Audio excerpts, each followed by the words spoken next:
Dobroveče i dobrodošli u još jednu video kolumnu VRN. Dragi građani, evo nas opet u serijalu Urušeno autorsko pravo.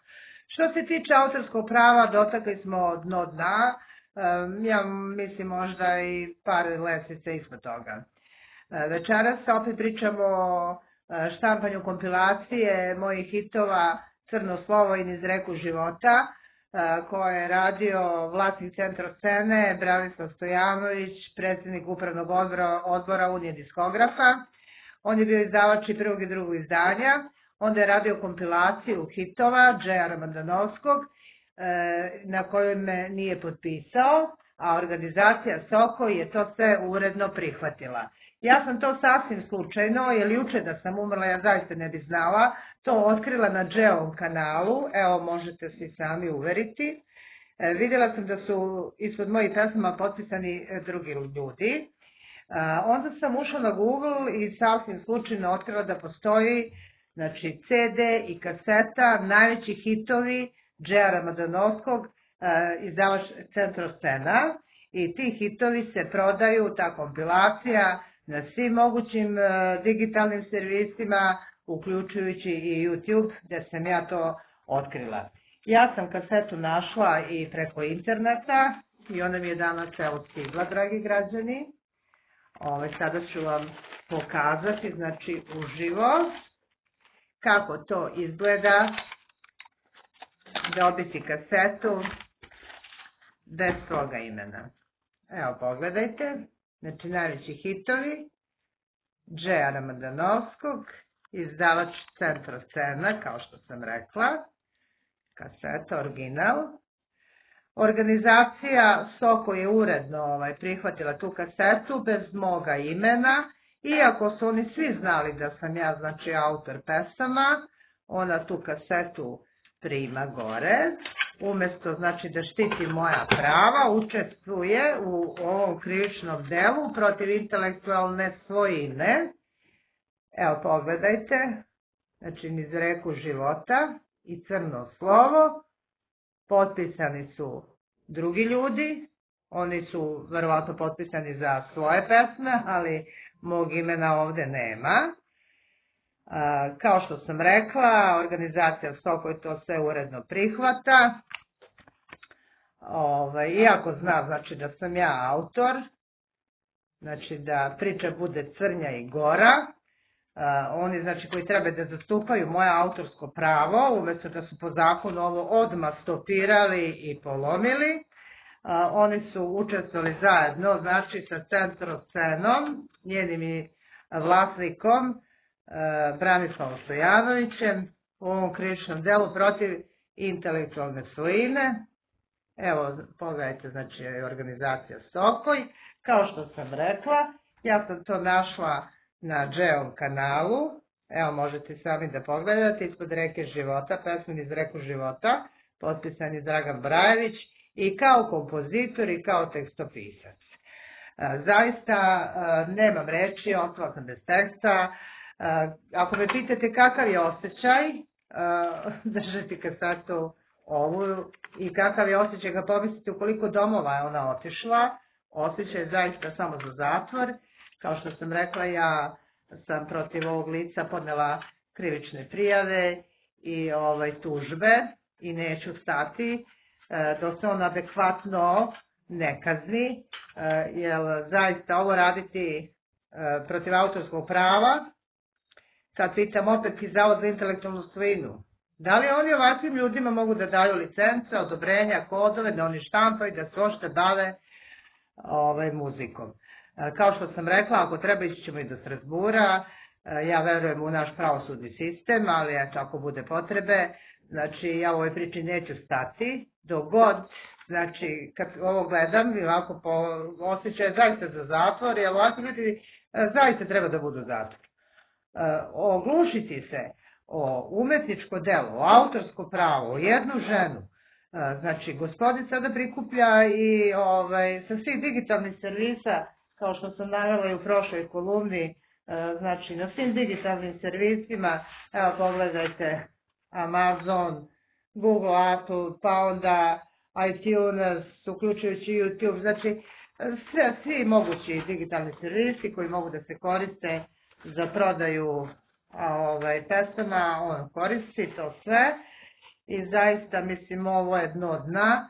Stigli smo, znači, što se tiče autorskog prava do dno dna, jer ovo delo protiv intelektualne svojine, da smo negdje u Evropskoj uniji, ne bi ljudi smeli ni da pomisle ovako nešto da urade. Evropski parlament, mislim, da čuje ovo, mislim, to je strašno, ovo je sramota, ovo je katastrofa, mislim, znate.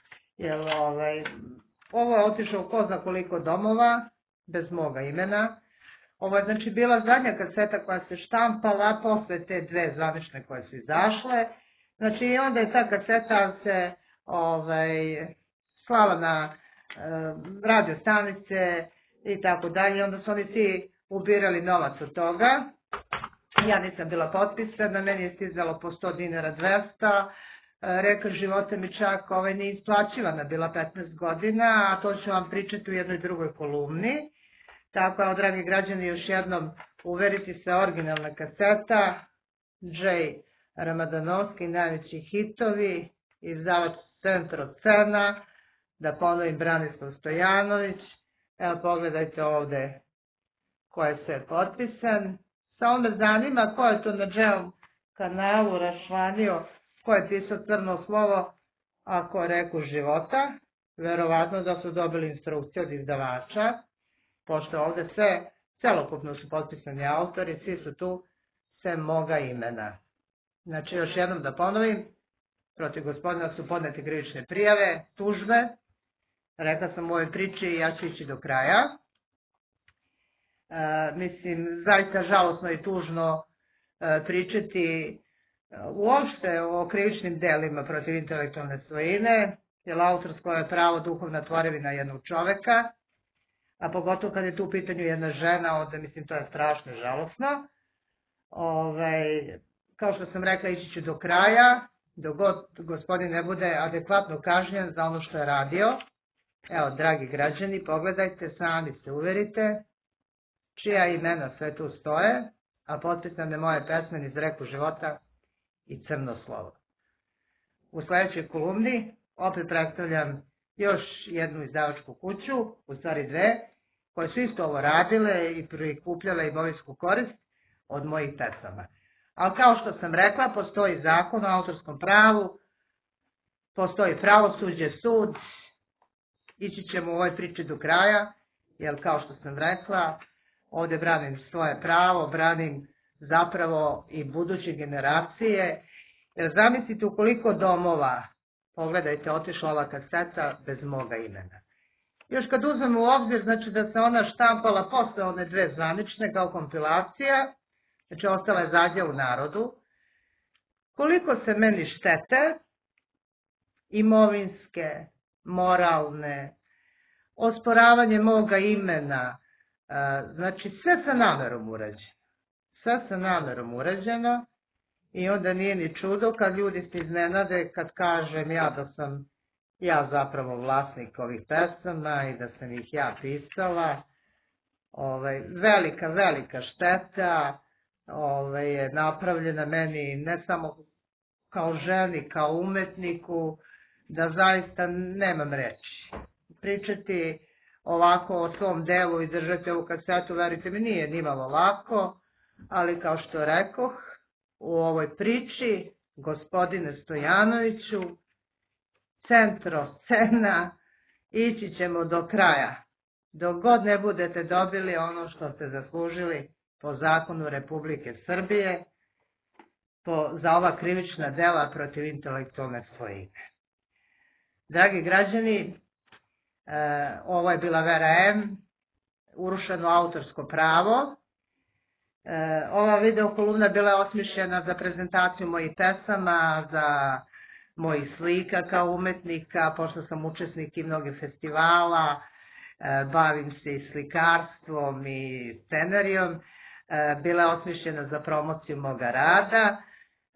Nažalost, žao mi je što sa ovakvim ljudima moram da kaljam ovu svoju kolumnu, pošto je bila osmišljena kao jedna zabavna emisija, ali eto, nažalost, mi nikad ne znamo šta sve može da nam se desi, kao što sam rekla, juče da sam umrla, ja ne bi znala zaista za ovo, gospodin je štampo bez moje saglasnosti, bez moga imena, napravio jedan ekonomski i moralni zločin, a organizacija Sokoj ga je podržala u celoj priči i opet da se vratim na Zavod za intelektualnu svojinu i da pitam gospodina Vladimira Marića da li ovakvi ljudi zaslužuju da se bave muzikom u našoj zemlji.